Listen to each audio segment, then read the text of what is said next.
On number 6, the first thing you need to do is distribute the positive 4.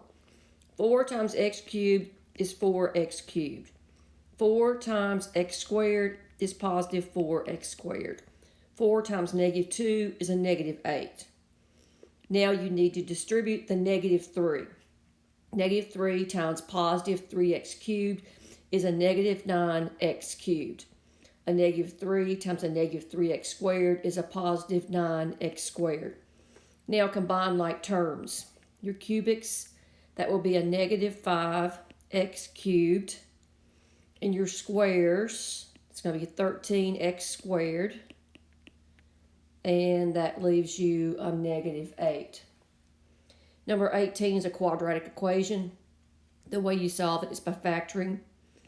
35 is either 35 and 1 or 7 and 5. So it's going to be a z there and a z there. And I want the middle term to be positive. So I want my larger number to be positive. So that's going to be plus 7 minus 5. And you can check that. You get z squared minus 5z plus 7z minus 35.